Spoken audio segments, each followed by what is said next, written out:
To the framers of the Constitution, it would have been odd to think of privacy as something that could be taken away. In the 1700s, most Americans didn't live close together in cities, and someone's right to privacy was connected to their right to protect their land and home from intruders. However, people began to move into cities and lived closer together. This proximity reduced the available privacy. The first reference to a right to privacy in academic literature was The Right to Privacy, one of the authors of which was Louis Brandeis, the future Supreme Court Justice. In the 60s, an article, In Defense of Privacy, appeared in Time magazine. Since the 19th century, technology had made it possible to listen in on phone calls, and anyone could be wearing a hidden recorder, making privacy easier to violate. There is a section which talks of one congressman's call for a consolidated data center, which would computerize all the known facts concerning every U.S. citizen drawn from Social Security files, military records, census reports, school records, credit agencies, court records, tax returns, insurance forms, etc., and present them to the inquiring bureaucrat at the touch of a button.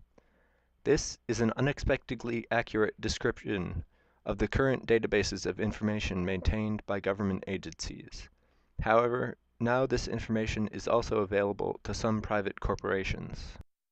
As the types of privacy that people are concerned about change, so do the methods of preserving that privacy.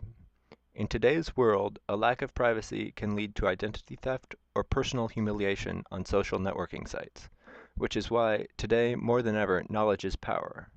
The knowledge of how to protect yourself can save you the headache of having to stop identity theft or trying to get your Facebook back. Protecting yourself can be as simple as 1, 2, 3. Follow the directions to bump up your security on sites like Facebook. They can make it easy with simple privacy controls that tell you exactly what everyone can see on your profile. Know who you're giving your information to on the internet. Scammers commonly make fake websites to mimic bank web pages or other trustworthy sites in order to steal your credit card information.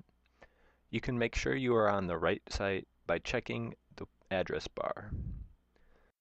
Never give out personal information online that you wouldn't give to a random person on the street. It may be helpful to compare how two companies who have been hacked recently have handled the situation. In November 2011, the forums for Steam, an online game distribution platform, were hacked and user information, including passwords and credit card numbers, was exposed. Similarly, in spring 2011, the PlayStation Network was hacked and user data, including passwords, credit cards, and addresses, were taken. These may seem similar, but the companies' responses were very different. Valve, which runs Steam, quickly made a clear and forthright announcement of the breach and the potential implications. Additionally, due to precautions such as encrypting user data, no lasting damage was done. However, Sony, which runs the PlayStation Network, took over a week to make it clear that user info had been taken, and the only encrypted information were the credit card numbers.